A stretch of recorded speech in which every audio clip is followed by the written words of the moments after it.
मुख्यमंत्री नायब सिंह सैनी ने समालखा में ऋषिकुलम वेलनेस सेंटर का किया शुभारंभ। कहा, दैनिक जीवन में योग, आयुर्वेद एवं प्राकृतिक चिकित्सा को अपनाकर स्वस्थ जीवन शैली को दें बढ़ावा।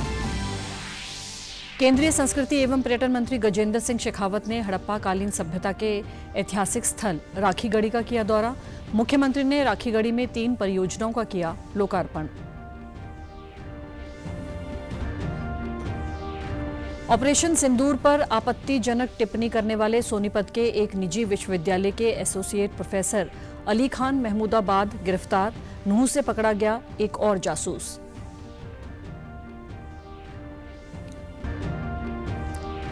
और प्रदेश के स्कूलों में गर्मियों की छुट्टियों का हुआ ऐलान। शिक्षा विभाग ने आदेश जारी कर कहा, 1 जून से 30 जून तक बंद रहेंगे सभी सरकारी और निजी स्कूल।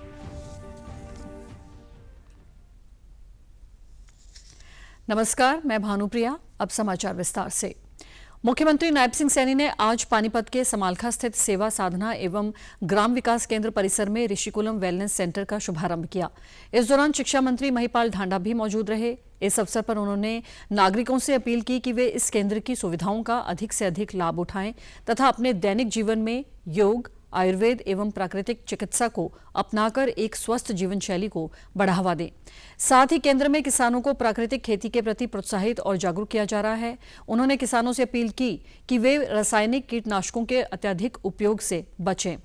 वहीं बाद में पत्रकारों से बातचीत में मुख्यमंत्री ने कहा कि पहलगाम में हुए आतंकी हमले के बाद प्रधानमंत्री नरेंद्र मोदी ने कहा था कि आतंकवाद की जमीन को अब मिट्टी में मिलाने का समय आ गया है और हमारे जांबाज सैनिकों ने मात्र 3 घंटों में आतंकवाद की उस जमीन को मिट्टी में मिलाने का काम किया है।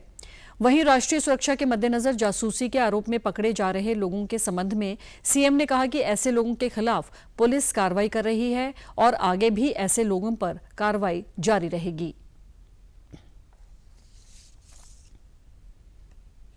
इस केंद्र के माध्यम से कि वो बीच में से कुछ समय निकाल करके यहाँ अपने शरीर को स्वस्थ और ठीक कर सके।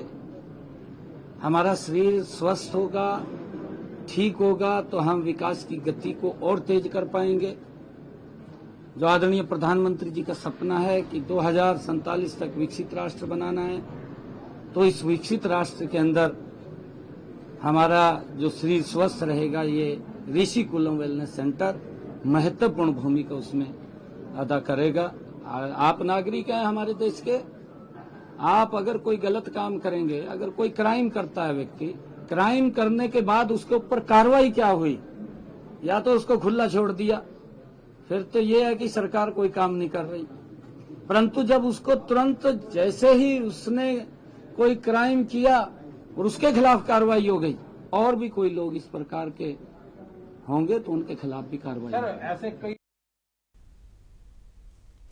प्रदेश के मुख्यमंत्री नायब सिंह सैनी ने महेंद्रगढ़ वासियों को कल विकास परियोजनाओं की सौगात देते हुए 152 करोड़ 87 लाख 92 हजार रुपए की लागत की 30 परियोजनाओं का उद्घाटन एवं शिलान्यास किया। इनमें 81 करोड़ 49 लाख 30 हजार रुपए की लागत की 15 परियोजनाओं का उद्घाटन तथा 71 करोड़ 38 लाख 62 हजार रुपए लागत की 15 परियोजनाओं का शिलान्यास शामिल है। इस दौरान सीएम ने कहा कि 2023 तक जिन किसानों ने ट्यूबवेल कनेक्शन के लिए आवेदन किया है, वे भी जल्द पैसे जमा करवा दें। उनके कनेक्शन भी जल्द जारी कर दिए जाएंगे।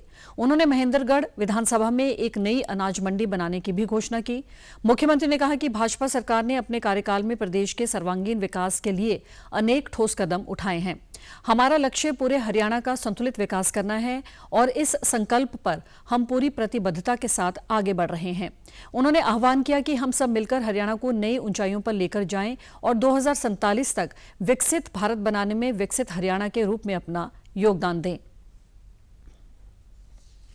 लगभग 152 करोड़ 88 लाख रुपए के विकास कार्यों के उद्घाटन और शिलान्यास हुए हैं।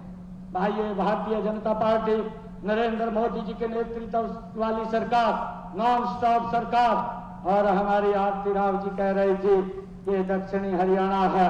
दक्षिणी हरियाणा का सबसे पहला अगर कोई काम शुरू होता है तो वो हरियाणा सरकार का ये दक्षिणी हरियाणा से शुरू होगा। माननीय प्रधानमंत्री जी का जो उन्होंने एक सपना देखा है कि भारत 2047 तक हमने विकसित राष्ट्र बनाना है। इस विकसित भारत में विकसित हरियाणा का भी अपना महत्वपूर्ण योगदान होगा। कार्यक्रम के दौरान मुख्यमंत्री ने कहा कि ये भूमि सैनिकों की भूमि है। नसीबपुर का युद्ध भारत के प्रथम स्वाधीनता संग्राम के इतिहास में स्वर्ण अक्षरों में दर्ज है। हमारी वीरधारा के सपूतों ने हर युद्ध में देश प्रदेश का सदा गौरव बढ़ाया है। हाल ही में ऑपरेशन सिंदूर के तहत भी हमारे वीरों ने दुनिया को ये बता दिया कि यदि कोई भारत को छेड़ेगा तो भारत उसे छोड़ेगा नहीं। हमारी ये वीरधारा के सपूतों ने हर युद्ध में देश प्रदेश का सदा गौरव ऊंचा किया है। चाहे वह आजादी की लड़ाई थी अथवा उसके बाद 1962 की लड़ाई हो, चाहे 1965 की लड़ाई हो, 1971 की लड़ाई हो या 1999 का युद्ध हो। हाल ही में ऑपरेशन सिंदूर के तहत भी हमारे वीरों ने भाइयों दुनिया में यह बता दिया है कि यदि कोई भारत को छेड़ेगा तो उसको हम नहीं छोड़ेंगे। ये हमारे वीरों ने आज दुनिया को बता दिया है। 5000 साल से भी अधिक पुरानी हड़प्पा सभ्यता को देखने के लिए आज केंद्रीय संस्कृति एवं पर्यटन मंत्री गजेंद्र सिंह शेखावत व मुख्यमंत्री नायब सिंह सैनी हिसार जिला के ऐतिहासिक गांव राखीगढ़ी पहुंचे। इस अवसर पर कैबिनेट मंत्री डॉक्टर अरविंद शर्मा व रणवीर गंगवा भी मौजूद रहे। राखीगढ़ी में आज मुख्यमंत्री ने 20 करोड़ रुपए की 3 विकास परियोजनाओं का लोकार्पण भी किया, जिसमें विश्राम गृह, हॉस्टल व कैफेटेरिया शामिल है। उन्होंने खुदाई के दौरान अब तक मिले अवशेषों व पुरातत्व एवं संग्रहालय विभाग की तरफ से आयोजित प्रदर्शनी का भी अवलोकन किया। वहीं केंद्रीय मंत्री गजेंद्र शेखावत ने कहा कि राखीगढ़ी में खुदाई के दौरान भारतीय पुरातत्व विभाग को जो अवशेष मिले हैं उससे पता चलता है कि यहां 8000 वर्ष पूर्व मानव सभ्यता निवास करती थी। यह परंपरा भारत की सभ्यता संस्कृतियों को प्रदर्शित करती है। हरियाणा सरकार इसे विकसित करने के लिए अच्छे प्रयास कर रही है। अग्रोहा व राखीगढ़ी को लेकर ऐसे प्रयास हैं कि आने वाले 2 सालों में पर्यटन और शोध के रूप में विकसित हों। भारतीय पुरातत्व विभाग भी तेजी से इस दिशा में काम कर रही है और उन्हें भी इसके लिए निर्देश दिए गए हैं। इस स्थान पर आज से 8000 वर्ष पूर्व भी मानव सभ्यता विकसित रूप में निवास कर रही थी और ये निश्चित रूप से इस जगह के मिले हुए सारे एविडेंसेस भारत की सभ्यता और सभ्यता के विकास के सबसे प्राचीन विश्व में होने के पुख्ता प्रमाण जो है हम सबको मिलते हैं। हरियाणा सरकार इस स्थान को एक प्रमुख पर्यटन के केंद्र और विशेष रूप से इस तरह से पुरातत्व के विषय का अध्ययन करने वाले या इतिहास का अध्ययन करने वाले लोगों के लिए उपयोगी स्थान के रूप में विकसित करने की परिकल्पना बनाई है कि आने वाले 2 साल में किस तरह से इसको एक पर्यटन स्थल के रूप में और साथ साथ में एक शोध केंद्र के रूप में विकसित किया जा सकता है। और मुझे प्रसन्नता है कि हरियाणा सरकार ने अब तक इसमें डेवलपमेंट जो किया है वो निश्चित रूप से अच्छा और उत्तम है। ऑपरेशन सिंदूर पर आपत्तिजनक टिप्पणी करने वाले सोनीपत के निजी विश्वविद्यालय के एसोसिएट प्रोफेसर अली खान महमूदाबाद को सोनीपत पुलिस ने आज दिल्ली के ग्रेटर कैलाश से गिरफ्तार कर लिया है। इन्होंने कर्नल सोफिया कुरैशी और विंग कमांडर व्योमिका सिंह पर भी आपत्तिजनक टिप्पणियां की थी। डीएसपी नरेंद्र सिंह ने बताया कि प्रोफेसर अली खान के खिलाफ राई थाना में 2 अलग-अलग एफआईआर दर्ज की गई हैं। पहली एफआईआर जठेड़ी गांव के सरपंच की शिकायत पर हुई है, तो वहीं दूसरी राज्य महिला आयोग की चेयरपर्सन रेनू भाटिया की शिकायत पर दर्ज की गई है। उन्हें कोर्ट में पेश कर 5 दिन का रिमांड भी मांगा जाएगा। देखो, इसमें 2 एफआईआर हैं।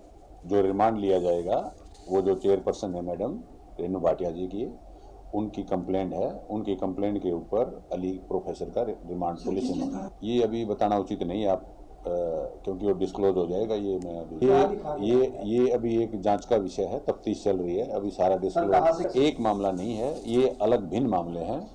जो सरपंच ने जो दर्ज कराया है वो अलग है। सरपंच ने इन पर्सन बोला है कि मेरे को इन पर्सन कहा है उसने, जो मेरी आहत हुई है जो, तो और जो मैडम चेयरपर्सन है उनका अलग है, उनका फेसबुक पे और उनका जो नोटिस की अवहेलना हुई है उनके रिगार्डिंग। हाँ, दोनों राई थाने में FIR लॉज हैं। ये दिल्ली से अरेस्ट किया गया है। ये इन्वेस्टिगेशन का मैटर है और मेरी तो एक ही अपील है पुलिस से भी, सरकार से भी, कि बिल्कुल तथ्यों से जाए और एक एक तथ्य पे पूरा निकाले।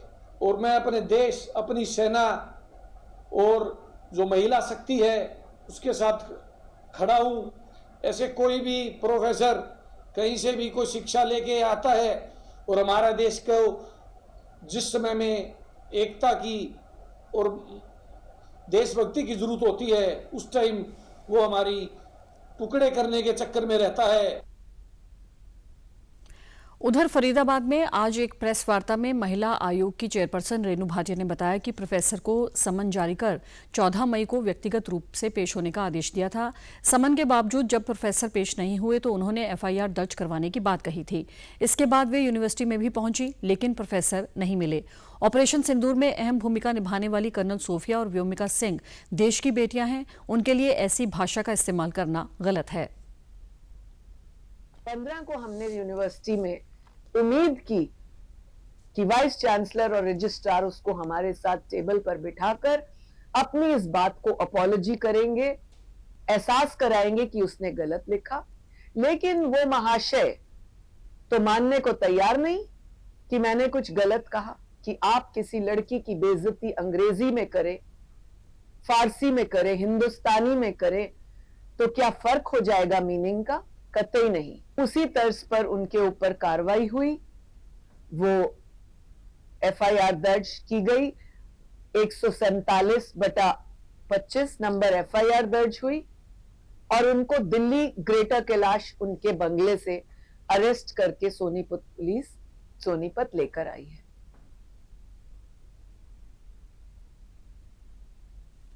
केंद्रीय जांच एजेंसियों के साथ साथ हरियाणा पुलिस ने पाकिस्तान से जासूसी करने के आरोप में नूंह से एक और संदिग्ध तारीफ को गिरफ्तार किया है। पिछले दिनों में हरियाणा से 4 व्यक्ति जासूसी के आरोप में गिरफ्तार किए जा चुके हैं। DSP हरिंदर कुमार ने कहा कि तावड़ू के गांव कांगरका निवासी मोहम्मद तारीफ को गिरफ्तार किया गया है।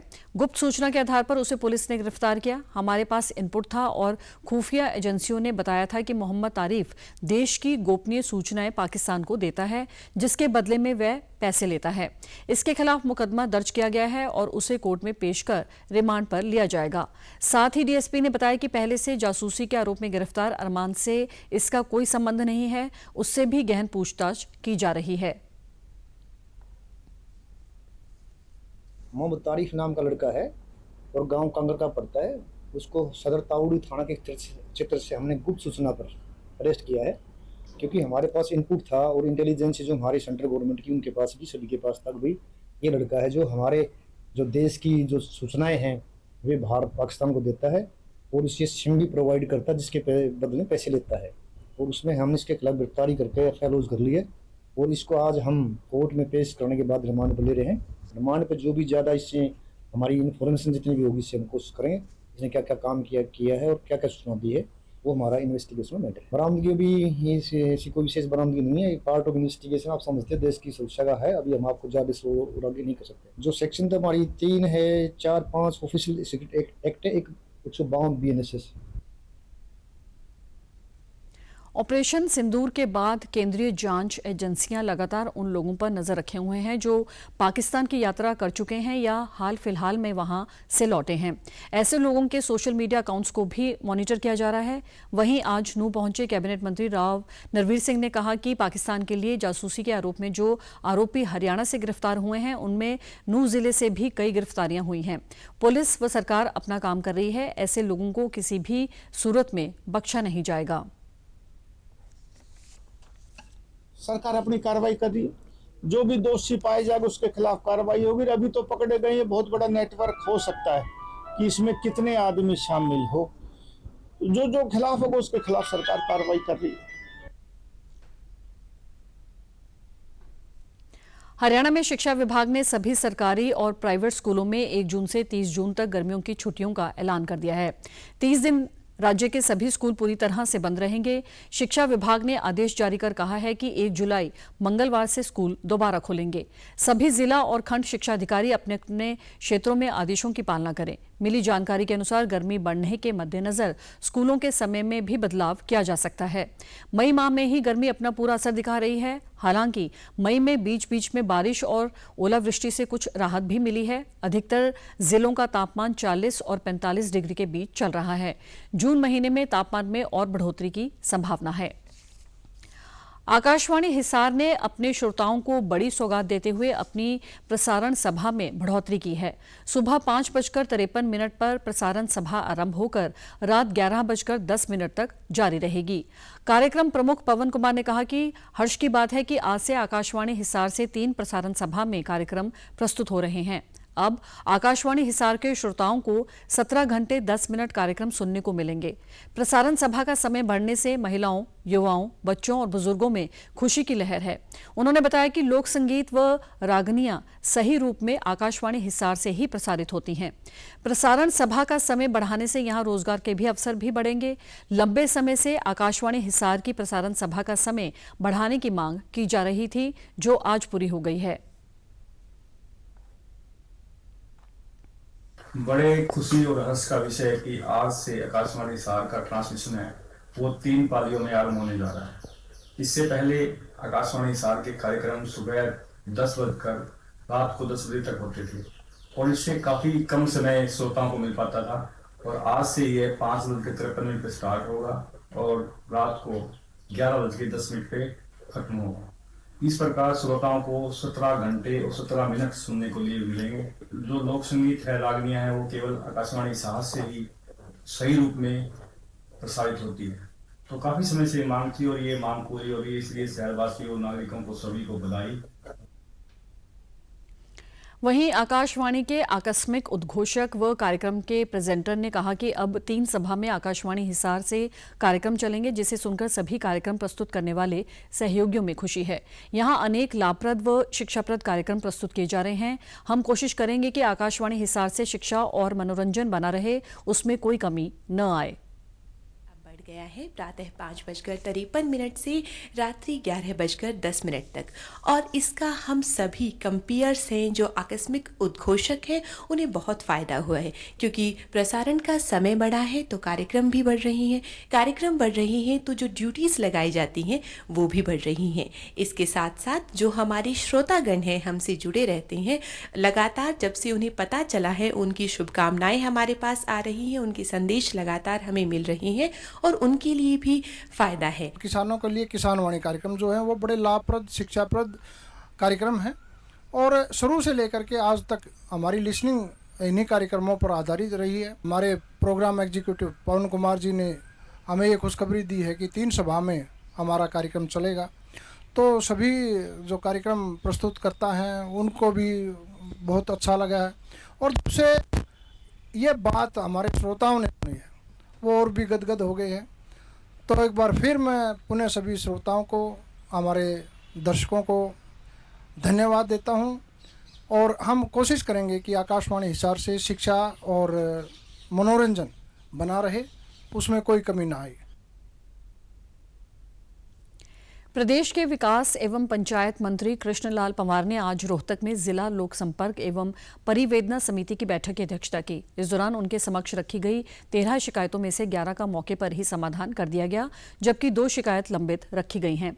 बैठक के दौरान उन्होंने अधिकारियों को निर्देश दिए कि जनता की समस्याओं का प्राथमिकता के आधार पर निपटारा करें।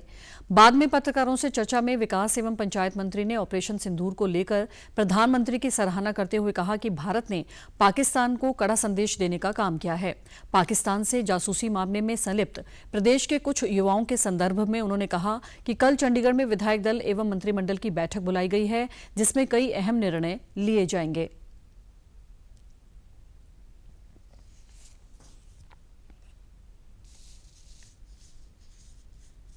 प्रधानमंत्री नरेंद्र मोदी जी, अमित शाह जी, राजनाथ सिंह ने और CCS कमेटी ने पहली बार इतना कठोर फैसला किया। पानी और खून एकदम नहीं चल सकता। प्रधानमंत्री ने अपने भाषण में देश को ये संदेश दिया है, ये समय लड़ाई लड़ने का नहीं, ये समय उग्रवाद को समाप्त करने का है।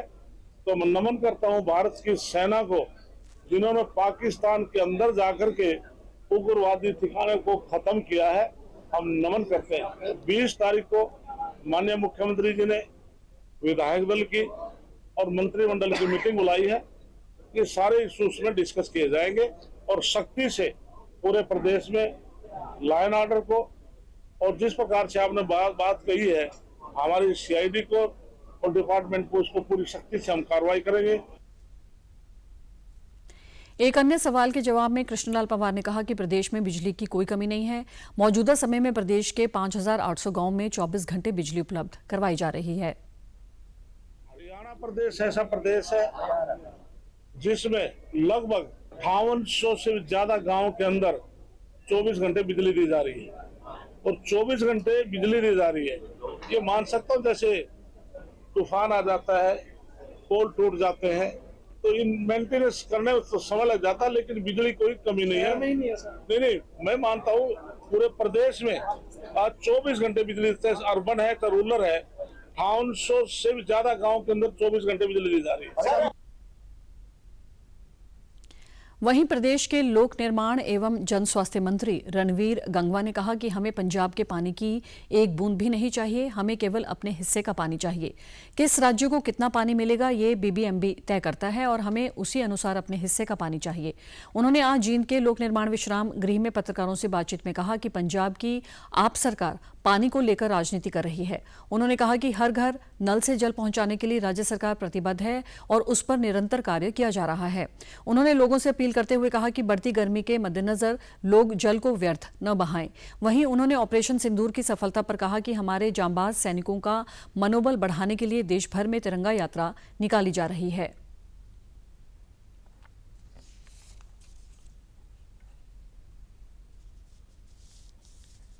हरियाणा पंजाब के हक का पानी नहीं मांग रहा।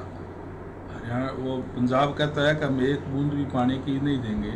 यानी कि पंजाब की आम आदमी पार्टी की सरकार चाहे ये पानी पाकिस्तान की तरफ बहकर चल जाए, लेकिन हरियाणा को नहीं देना, इस तरीके की राजनीति करने का काम करे, जो कि बहुत ही गलत है, असंवैधानिक है। मैं सबसे निवेदन करूंगा कि पानी को व्यर्थ ना खराब करें, जितनी ज़रूरत है उसका यूज करें। हर घर में पानी पहुंचाने का काम करेंगे, लेकिन उसको व्यर्थ ना हिलाने का काम करें, अवैध कनेक्शन करने का काम ना करें। क्योंकि 7 मई को जिस तरीके से हमारे जाबाज सैनिकों ने, जिनको पूरी खुली छूट माननीय प्रधानमंत्री जी ने देने का काम किया और कहा कि समय, स्थान और डेट वो ही तय करेंगे, और उन्होंने डेट तय की करके और एक साथ 9 आतंकी ठिकानों पे हमला करके उनको नष्ट करने का काम किया, उनकी कमर तोड़ने का काम किया। मैं समझता हूं कि इस बात की कल्पना भी उन्होंने नहीं की होगी।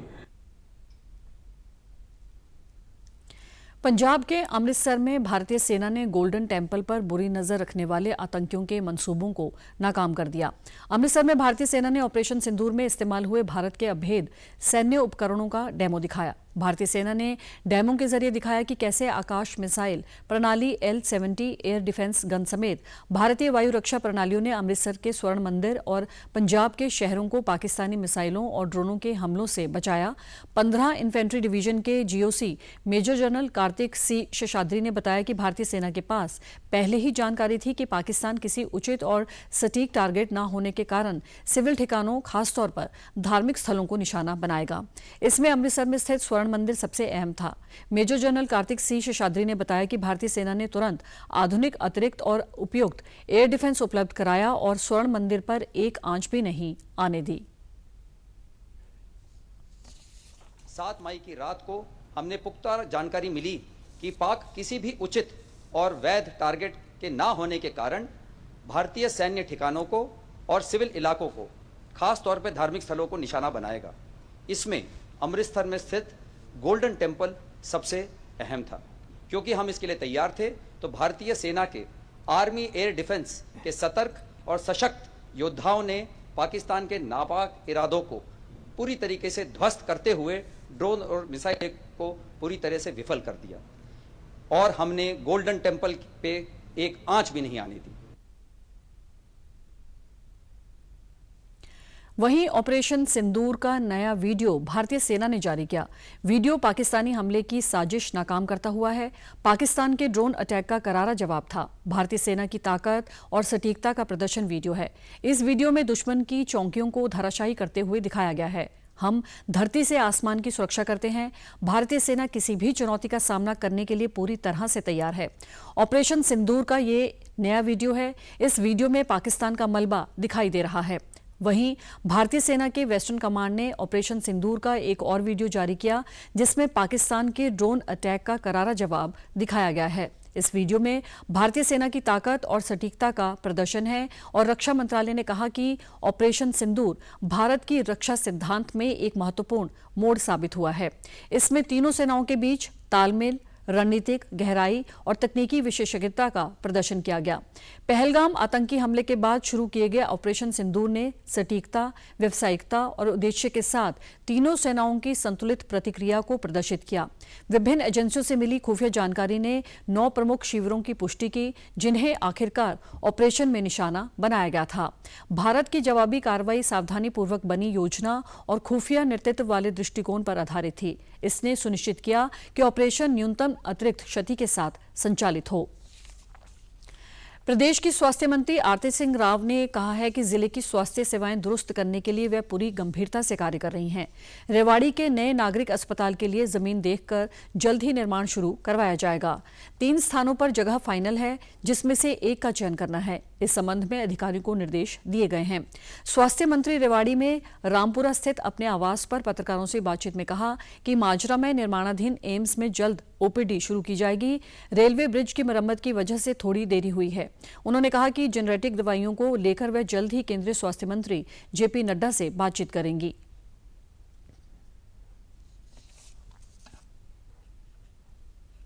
अप्रैल एंड तक आप ओपीडी शुरू कर देंगे, मगर सच बात ये है कि जब मैंने देखा उनके जो काम हो रहे हैं, एक तो इनका रेलवे का ब्रिज है, आपने देखा होगा वो आर्चेस के साथ ब्रिज है, वो टूटने को है और उसके अंदर से सीमेंट की जो ट्रक्स हैं वो आ जा नहीं रही हैं, क्योंकि वो उसका रेनोवेशन चलना है। तो 1 महीने के लिए वो पीछे हो जाएगा उस कारण से। काम तो पूरी तरह शुरू है, मगर उन्होंने कहा कि अगस्त तक हमारे को वक्त दे दो, क्योंकि ऐसी छोटी छोटी चीज़ें आ जाती हैं जब कंस्ट्रक्शन करने लगते हैं जो किसी के हाथ में नहीं होती। ये सेंट्रल गवर्नमेंट की तरफ से एक फरमान जारी होना पड़ेगा फार्मेसीज़ की तरफ को कि जो जेनेरिक हैं उनको स्टैम्प होना चाहिए कि ये जेनेरिक मेडिसिन हैं, और जो एथिकल वाले हैं वो उसमें वो स्टैम्प होना चाहिए, और प्राइसेस सही वाली सारे मेडिसिन पे होनी चाहिए। तो इसके लिए मैं हेल्थ मिनिस्टर साहब से ज़रूर चर्चा करूँगी। प्रदेश के विभिन्न मंडियों में अभी तक 75.18 लाख मीट्रिक टन गेहूं की खरीद की गई, जिसमें से 74.15 लाख मीट्रिक टन गेहूं का उठान किया जा चुका है।